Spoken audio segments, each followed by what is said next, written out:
So Purim has passed, and now it's time to prepare for Pesach. Pesach, everybody knows how much you got to prepare because, there's so much work to be done, and cleaning, and getting rid of the chametz, and buying all the food. But that's only in the physical preparations. In the world of spiritual preparations for Pesach, there's even more than that. So no time to waste. We got to prepare for Pesach.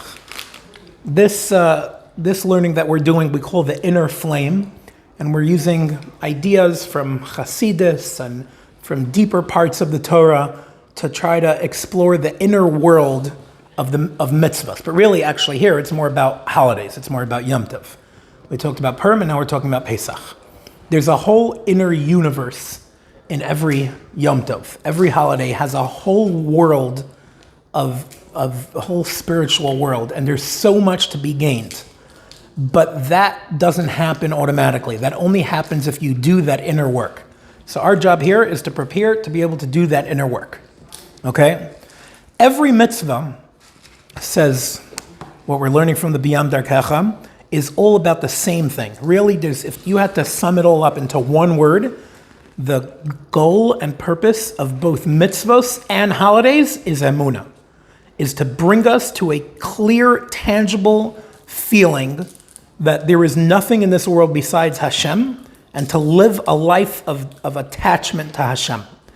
And every mitzvah has another way of doing that. Purim had its own way of doing that, and Mezuzah has its own way of doing that, and now we're going to talk about the Pesach way of doing that, because Pesach is possibly the chief Yom Tov of Emunah is Pesach. And the whole concept of leaving Egypt, of leaving Mitzrayim, was Hashem's big revealing of his control in this world.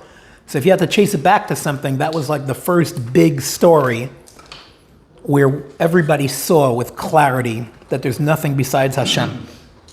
And that's what we're reliving on Pesach. But Hashem doesn't want us to go through actions just so we could check the box and say we did our mitzvah.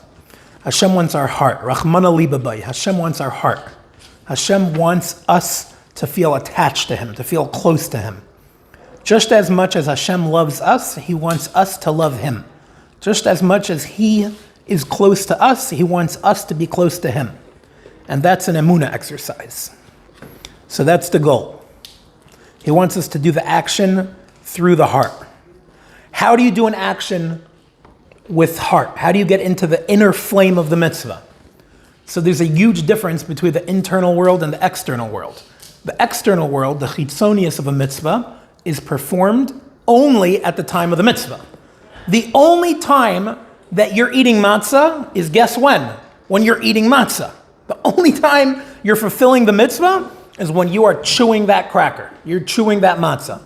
The only time you fulfill the mitzvah of, lighting the menorah on Hanukkah is when you're lighting the menorah on Hanukkah. There's no other part of the external action of the mitzvah.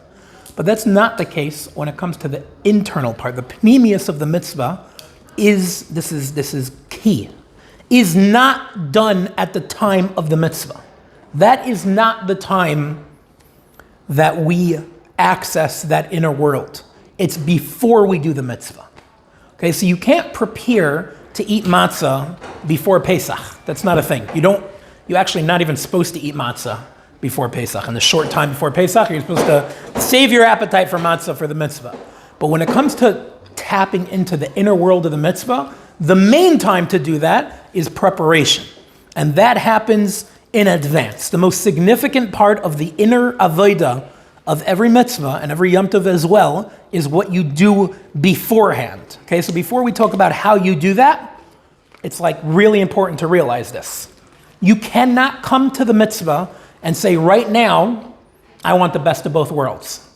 I haven't paid any attention to this Yom Tov before it started, but too bad. I'm here, I'm in the now, and now I want the inner world. Not possible. If you did not do the preparation, you can't do it. You can try to have a little bit of intent and do a little bit more. You're not going to accomplish what you really could accomplish unless you prepare.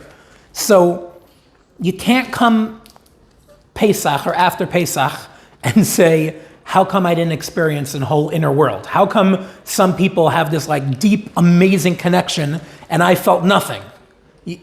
That's why we're learning this now. 30 days before Pesach, we're being taught you must do it now. And if you don't do it now, it's not going to happen. This is so important.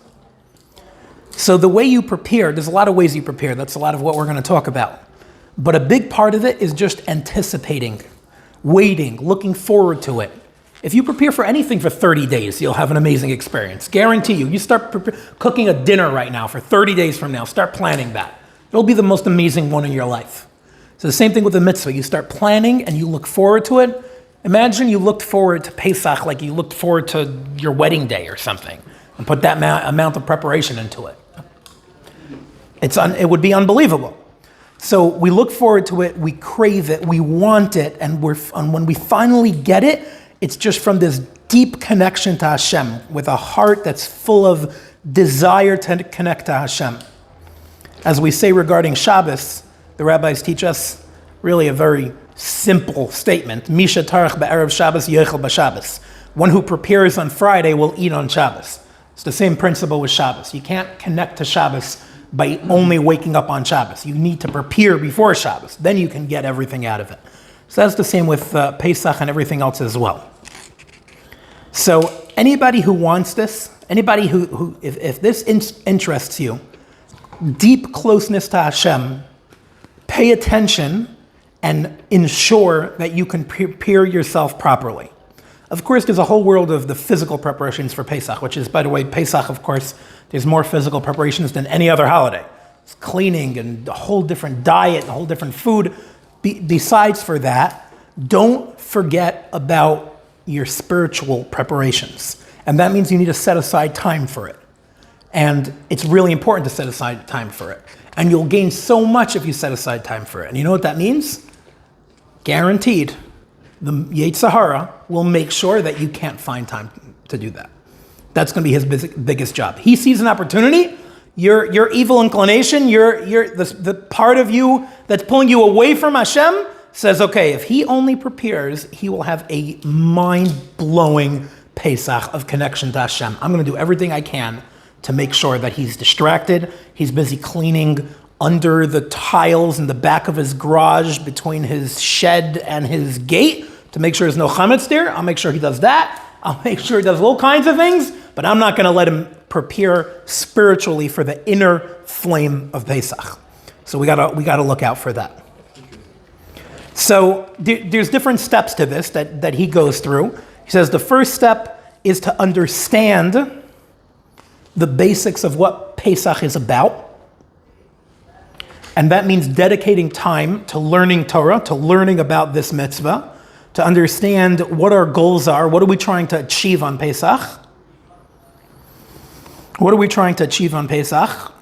That's like the basics of it. The second part of it is to get to the nekuda. Okay, that means that in every mitzvah that there's going to be, every ritual, everything we're supposed to do on Pesach, there's what is powering that? What is the reason for that? Where could that take you?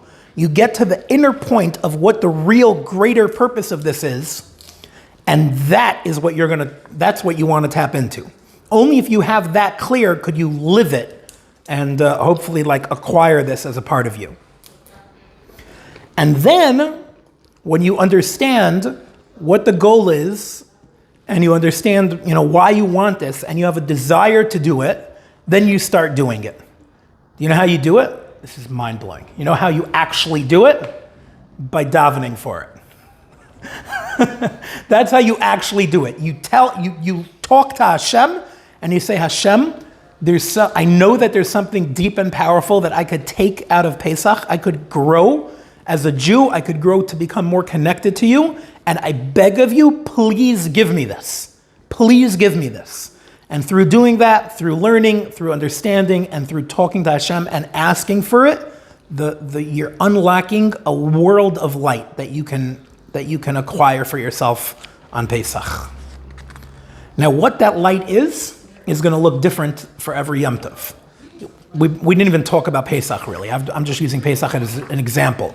And this is like a preparation for him talking about Pesach. But every Yom Tov has its own specific takeaway. And we talked about how the main point in everything is Emunah, but there's still going to be a little bit of a different pathway in it for every Yom Tov. If you remember, we're talking about Purim, we talked about Netzach. Pesach is going to be some other takeaway. So another part of that is that when you're actually doing the mitzvah, you're going to think about that specific takeaway that you could get. He gives an example, which we're only going to mention briefly, as he does, as an example. We'll get to it a little bit later. For example, when you eat matzah on Pesach, a person should think and feel during the time that he's eating that everything is the light of Hashem, and I want to nullify myself before the light of Hashem, and to just connect with Him with tremendous love. There's a specific intent that you're going to have when you're eating that matzah. If you don't have that intent when you're eating that matzah, you won't gain this. All right, I hope I don't sound like I'm threatening here. It's a very simple math, very simple equation. If you understand this, if you want this, if you crave this, and you prepare for it, you will get it. And if you don't, you won't. You'll go through Pesach, you'll go through all the actions, you'll be a good Jew, you'll take what you can, and you'll continue on. But if you want Pesach to be a life-changing experience that brings a whole inner level of connection to Hashem, this is the formula. This is the formula. Like you said in the beginning, the external work happens during the action, the internal work happens before the action. One part of it is doing the action itself and following the halacha. There's a whole world of halacha. Okay, unfortunately, some people don't go past that. But on Pesach, there's so many halacha. There's laws you got to follow. Eat this, don't eat this, don't do that kind of work, don't do that. There's all kinds of do's and don'ts, and that's the first level. That's the foundation. You got to do that. And then you can bring yourself to the second level, and that's doing it with your heart, with a love for Hashem, with a desire to attach yourself to Hashem, through a recognition in the oneness of Hashem, and a desire that this should be revealed in you as much as possible. And then the third level is more than just like this general love. It's a specific intent which is going to be unique to the mitzvah and unique to the Yom Tov. And he's going to take us through this, okay? Just looking in the table of contents here, he's going to talk about everything, from the month of Nisan to preparations to cleaning out the chametz, and then Seder night. He's got a piece on every single part of the Seder. Kadesh Orchatz, all the way till Halal Nirtza, everything in between, there's something that you can do. There's something you can grab and hold on to. And then he mentions that it's not only before Yom Tov, it's also very important to learn Torah on the Yom Tov.